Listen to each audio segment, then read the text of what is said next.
आज हम आपको बताने जा रहे हैं यूपी, बिहार, झारखंड, छत्तीसगढ़, मध्य प्रदेश के सबसे बड़े पापी की, जिसने इन राज्यों के साथ ऐसा पाप किया कि ये आज तक पिछड़े हुए हैं। अपने जमीन में इतने सारे खनिज और संसाधनों को समेटे हुए ये राज्य फिर भी पिछड़े हुए हैं, जिसका कारण है ये एक क्रिमिनल जिसका नाम है टीटी कृष्णामाचारी। टीटी कृष्णामाचारी आजाद भारत का पहला वित्त मंत्री था, जिसे सबसे पहले सबसे बड़े भ्रष्टाचार के आरोप में रिजाइन करना पड़ा था। उस शख्स ने इन राज्यों के साथ जो किया है वो मैं आपको बताने जा रहा हूं। और जब भी इन राज्यों के लोगों को आप फैक्ट्रियों में काम करते हुए देखते हैं, चाहे वो गुजरात, पंजाब, महाराष्ट्र, तमिलनाडु या आंध्रा की फैक्ट्रियां हो, तो एक बात याद रखें कि इन लोगों के हिस्से का पैसा सालों तक इनके राज्य से चूस चूस कर इन फैक्ट्रियों को दिया गया है, उसको लेजिटिमाइज किया गया है, उसको कानूनी तौर पे नाम दिया गया था फ्रेट इक्वलाइजेशन पॉलिसी। और जिस शख्स ने यह काम किया था उसका नाम था टीटी कृष्णामाचारी। हरिदास मुंद्रा के साथ पहले हरिदास मुंद्रा के साथ भारत के सबसे पहले सबसे बड़े स्कैम में भी ये फंसा और उसने बाद में रिजाइन किया। लेकिन इस पॉलिसी के पीछे इन सारे राज्यों की वो लॉबी थी जो ये नहीं चाहती थी कि जो राज्य खनिज संपन्न है वहां पर फैक्ट्रियां लगें। जब पूरा इंडस्ट्रियल कॉरिडोर बना हुआ है तो वो वैसा चाहते नहीं थे कि यहां पर बने, बिहार में बने, झारखंड में बने, छत्तीसगढ़ में बने, मध्य प्रदेश में बने या उत्तर प्रदेश में बने। इसी वजह से freight equalization policy TT Krishnamachari लेकर आया अपने राज्य तमिलनाडु के लिए। लेकिन इससे फायदा हुआ उन सारे जगहों का जहां पर अंग्रेजों के जमाने में फैक्ट्रियां थी। अंग्रेजों के जमाने में जहां फैक्ट्रियां नहीं थी वहां फैक्ट्रियां नहीं लगी। एक आध छोटे मोटे जगहों को छोड़ करके, जैसे जमशेदपुर उसमें से एक जगह है जहां पर कि एक टाटा के स्टील पावर प्लांट की वजह से वहां पर फैक्ट्री लगी और वहां पर रोजगार भी बढ़ा और वो जगह भी बहुत शानदार हो गई। लेकिन बाकी जगहों पर ये नहीं हो पाया क्योंकि ये लॉबी नहीं चाहती थी कि इंडस्ट्रीज शिफ्ट हो।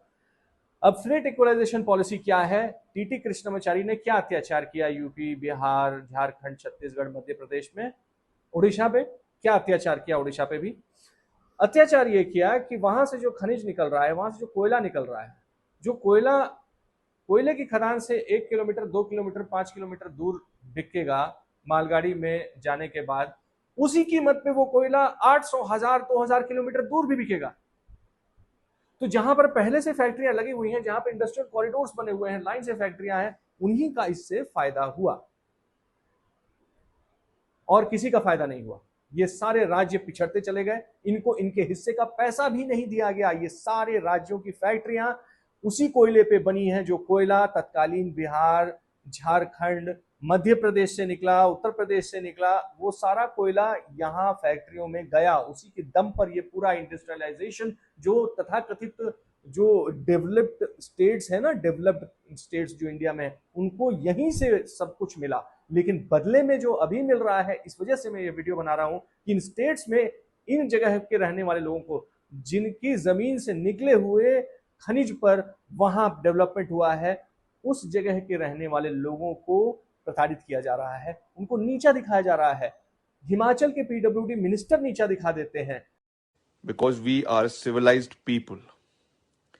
हम यूपी और बिहार के रहने वाले नहीं हैं, हम झारखंड के रहने वाले नहीं हैं, हम हिमाचल प्रदेश, जो देश और विश्व में देवभूमि के नाम से जाना जाता है, as the land of gods, जहाँ के लोग बहुत सभ्य हैं, हम उस देश के और उस प्रदेश के निवासी हैं।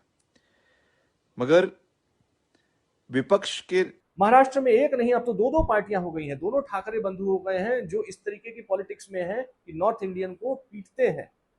जहां से जो खनिज निकला वहां से ही सारी इंडस्ट्रीज महाराष्ट्र में, आंध्रा में, तमिलनाडु में, गुजरात में, पंजाब में, दिल्ली में, एनसीआर में, सारी इंडस्ट्रीज जो पुराना इंडस्ट्रियल बेल्ट है, वो सिर्फ और सिर्फ उसी कोयले से चला जो इन राज्यों से निकला।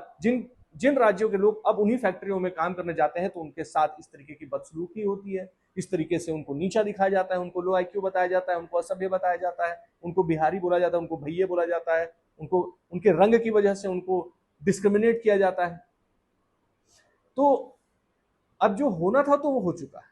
क्यों हुआ है? क्योंकि भाई वो देश की संपदा है। क्या देश की संपदा हिमाचल नहीं है, या देश की संपदा मुंबई नहीं है, देश की संपदा चेन्नई नहीं है, या देश की संपदा आसाम नहीं है जो वहां पर बिहारी को बोला जा रहा है? देश की संपदा आपके हिसाब से कैसे डिसाइड होगी? अगर ऐसा कोई करता है तो राज्य सरकारों को कानून बनाना चाहिए कि या तो सारे पैसे सूद समेत इन सारे राज्यों को वापस कर दें, सूद समेत इन सारे राज्यों को सारा पैसा वापस करें फ्री कॉरिडोर पॉलिसी की वजह से जो इनका नुकसान हुआ है, या फिर जो लोग ऐसा करते हैं उन पे सीधा राजद्रोह का मुकदमा चलाएं। जी हां, ऐसा हुआ है। यूएस में जो अफ्रो अमेरिकन थे उनको उनको जो अपशब्द बोले जाते थे उस पर कानून आया। उस कानून के आने के बाद उनको, अब वो प्रेसिडेंट तक बन पाए। बराक हुसैन ओबामा जो प्रेसिडेंट बने थे वो अफ्रीकन अमेरिकन कम्युनिटी से आते हैं, उस वजह से वो प्रेसिडेंट तक बन पाए। ऐसा हुआ है, ऐसा इम्पॉसिबल नहीं है कि उस पर राजद्रोह का मुकदमा नहीं चलेगा। उसको रेसिस्ट स्लर माना जाए। अगर उसको रेसिस्ट स्लर नहीं माना जाता है और आप इस पे कंफर्टेबल हैं तो प्लीज सारा पैसा वापस कर दीजिए और लेवल प्लेइंग फील्ड पर आइए। जब इन राज्यों को पैसा मिलेगा तो ये जब अपनी इंडस्ट्रीज लगाएंगे तो फिर इनके पास सारी वर्कफोर्स जो उन इंडस्ट्रीज में काम करती है तो यहीं की है ना, चाहे वो गुड़गांव में हो, चाहे नोएडा में हो, चाहे माफ कीजिएगा, चाहे पंजाब में हो, चाहे दिल्ली में, चेन्नई में, मुंबई में, पुणे में, हैदराबाद में, सारी वर्कफोर्स तो यहीं से जाती है। तो उसको उनका पैसा वापस कर दीजिए। पूर्वांचल को, अवध को, मगध को, छोटा नागपुर को, जिसमें कि झारखंड और छत्तीसगढ़ आते हैं, मध्य प्रदेश, उत्तर प्रदेश के बॉर्डर पे तमाम कोयले की खदानें हैं। इन खदानों का निकला हुआ कोयला सूद समेत उसका पैसा इन राज्यों को वापस मिलना चाहिए या नहीं मिलना चाहिए। यही काम ब्रिटिशर्स ने इंडिया के साथ किया। यही काम यूरोपियन कंट्रीज ने सब सहारन अफ्रीकन स्टेट्स के साथ किया। सब सहारन अफ्रीकन कंट्रीज से सारा रिसोर्स चूज करके ही यूरोप बना है। अपने आप को अगर आप विकसित समझते हैं, कोई भी विकसित राज्य अपने आप को डेवलप्ड स्टेट समझता है, तो वो इन राज्यों के जमीन के अंदर से निकले हुए कोयले और बाकी के खनिज के वजह से बना है, जिसको फ्री में, ऑलमोस्ट फ्री में लेके गए। फ्रेट इक्वलाइजेशन पॉलिसी सबसे बड़ा क्राइम टीटी कृष्णमाचारी ने किया इन सारे राज्यों के साथ, और उसका खामियाजा आज तक ये राज्य भुगत रहे हैं। और जब यहाँ के लोग बाहर काम करने जाते हैं उन्हीं फैक्ट्रियों में जो इन्हीं की जमीन के निकले हुए कोयले के दम पे बनी है, वहां पर उनके साथ ऐसा बर्ताव होता है। ब्रिटिश एकेडमिशियन है स्टुअर्ट कॉर्ब्रिज, उन्होंने इसको टर्म दिया है रिसोर्स कर्स। रिसोर्स कर्स जो होता है वो एक टर्म बनाया गया है उसको लेजिटिमाइज करने के लिए कि जो फ्रेट इक्वलाइजेशन पॉलिसी है उसकी वजह से जो नुकसान होता है जिन राज्यों के पास रिसोर्सेज है उसको रिसोर्स कर्स बोल दिया गया। ये फैंसी वर्ड बना करके आप शुतुरमुर्ग की तरह मुंडी जमीन में नहीं गाड़ सकते। आंख खोल करके देखिए कि क्या हुआ है अपने ही देश में, अपने ही राज्यों के साथ क्या किया है भारत की आजादी के बाद सरकारों ने। और उसके बाद बेशक वहां की सरकारों से आपको सवाल पूछना चाहिए कि उन्होंने क्या, क्यों नहीं स्टेप लिया, उन्होंने क्यों नहीं डेवलप किया, उनका भी बराबर का रोल है। लेकिन इस बात को झुठलाया नहीं जा सकता है कि इतने रिसोर्सेज से रिच होने के बावजूद उनसे सब कुछ चूज करके उनको इस हालत में छोड़ दिया गया। और आज वहां के लोग जब बाहर काम करने के लिए जाते हैं तो ये हिमाचल के पीडब्ल्यूडी मंत्री भी बोलते हैं कि हम यूपी के रहने वाले नहीं, हम बिहार के रहने वाले नहीं, हम झारखंड। अरे पैसा वापस कर दो ना इनका, जो मुंबई में, महाराष्ट्र में जो मारपीट कर रहा, सारा पैसा वापस कर दो ना। जो कोयला का पैसा गया वापस कर दो, सूद समेत, चक्रवृद्धि ब्याज समेत। जब तक बिहार पूर्ण राज्य था, बड़ा राज्य था, तब तक का बिहार को दो, उसके बाद झारखंड को दो, अभी पूरा उड़ीसा को दो, छत्तीसगढ़ को दो, एमपी को दो, यूपी को दो, जितने कोल माइंस हैं सबका पैसा सूद समेत वापस करना चाहिए कि नहीं करना चाहिए? या तो सूद समेत वापस करना चाहिए या इनके ऊपर जो भी ऐसा काम करते हैं इनके ऊपर राजद्रोह का मुकदमा चलना चाहिए। एक तरीके से राज्य की संपदा हो जाती है, वो जो देश की संपदा एक तरीके से हो जाती है। कोल माइंस देश की संपदा हो गई। आपका राज्य देश की संपदा नहीं है। जहां पे कोई काम करने जा रहा है, पैसे कमाने जा रहा है, वो देश की संपदा नहीं है, उसी राज्य का रहने वाला है। सबसे ज्यादा पलायन उसी जगह से होते हैं जहां पर ये सबसे ज्यादा खनिज सबसे ज्यादा पाए जाते हैं। वो भी तो देश की संपदा है। आपका राज्य भी तो, आपका स्टेट भी तो, वो देश से बाहर है।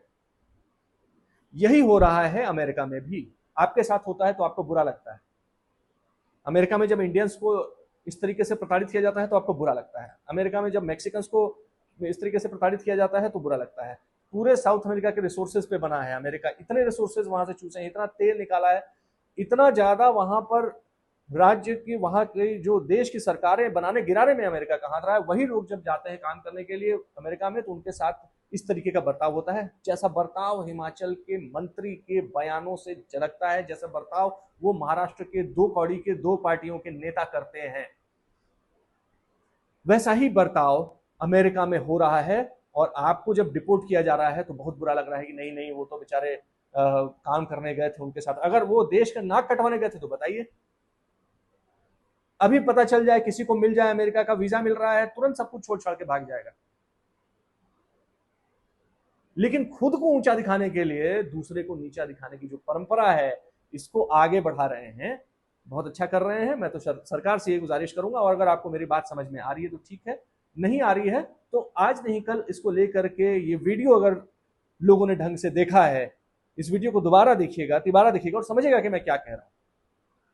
क्यों सब सहारन अफ्रीकन कंट्रीज की तरह बना दिया इन 3 स्टेट्स को, 4 स्टेट्स को, 5 स्टेट्स को, जहां पे सबसे ज्यादा खनिज मिलते हैं, जिसमें कि छत्तीसगढ़ है, उड़ीसा है, तत्कालीन बिहार और अब झारखंड है, मध्य प्रदेश और उत्तर प्रदेश के कोल फील्ड्स, बहुत अच्छे अच्छे कोल, बड़े बड़े कोल फील्ड्स मध्य प्रदेश में भी है, उत्तर प्रदेश में भी है। सिंगरौली, दुधिचुआ नाम है, मैं गया हुआ, लेकिन आसपास कोई फैक्ट्री नहीं है।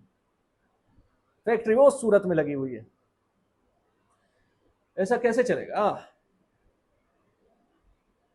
भैया भैया बोल के जहां से भगाए जा रहे हैं, जो इंडस्ट्रियल कॉरिडोर्स हैं, उनसे मैं रिक्वेस्ट करता हूं कि सारे पैसे जितने भी कोयला यहां से फ्री में लेके गए ना फ्रेट कॉरिडोर पॉलिसी का, वो सारा चक्रवृद्धि ब्याज के साथ वापस कर दे भैयों को, सारा बिहारियों को वापस कर दे। जितना भी कोयला गया हुआ था ना, जिससे फैक्ट्रीज बनी है मुंबई में, चेन्नई में, पुणे में, हैदराबाद में, इस जगह पे फैक्ट्रीज बनी है ना, बड़ी बड़ी फैक्ट्रीज। अभी आईटी सेक्टर का बूम तो अभी आया, इसके पहले तो फैक्ट्रीज हुआ करती थी। तो सारी फैक्ट्रियों को जो कोयला गया है, उस कोयले का सही कीमत इन सारे स्टेट्स को चुका दें, हम लोग लेवल प्लेइंग फील्ड पर आ जाएंगे। उसके बाद ये स्टेट्स बताएंगे, क्योंकि यहीं से सबसे ज्यादा आपको मजदूर जा रहे हैं, वो मजदूर यहीं काम करेंगे। टीटी कृष्णामाचारी सबसे बड़ा क्रिमिनल था, और उसके बाद उसने जो बीज बोया है उसका नतीजा ये है कि लोग अपने आप को ऊंचा दिखाने के लिए उन राज्यों के लोगों को नीचा दिखाते हैं जिन राज्यों के खनिज के दम पे ये तथाकथित डेवलप्ड राज्य बने हैं। हमारा वीडियो कैसा लगा कमेंट बॉक्स में जरूर बताइएगा। अच्छा लगा तो बड़ी अच्छी बात है, ये वीडियो बहुत लोगों को अच्छा नहीं लगेगा, जो कि मेरे लिए बहुत अच्छी बात है। ये वीडियो मैं बहुत सारे लोगों को अच्छा लगने के लिए नहीं बना रहा हूं, ये आईना दिखाने के लिए बना रहा हूं कि कर्ज में डूबे हुए, ताउम्र कर्ज में डूबे हुए रहेंगे ये सारे के सारे डेवलप्ड स्टेट्स। अगर दोबारा किसी ने ऐसा कहा तो ये वीडियो जरूर दिखाइएगा और पैसे वापस मांग लीजिएगा, विनम्रता से सूद समेत सारे पैसे वापस मांग लीजिएगा। जैसे शशि थरूर ब्रिटेन में जाकर के रेपरेशंस मांगते हैं, वैसे ही रेपरेशंस मांग लीजिएगा। वो हमारा हक है, वो हमारी जमीन का कोयला है, और 1952 से लेकर के जब तक ये चला तब तक का पैसा सूद समेत वापस दे दीजिए, हम खुद फैक्ट्री लगा लेंगे। अगले वीडियो तक नमस्कार, अपना ध्यान रखिएगा, वर्कआउट जरूर कीजिएगा। इस वीडियो को सबसे ज्यादा शेयर करना आपकी जिम्मेदारी है। धन्यवाद।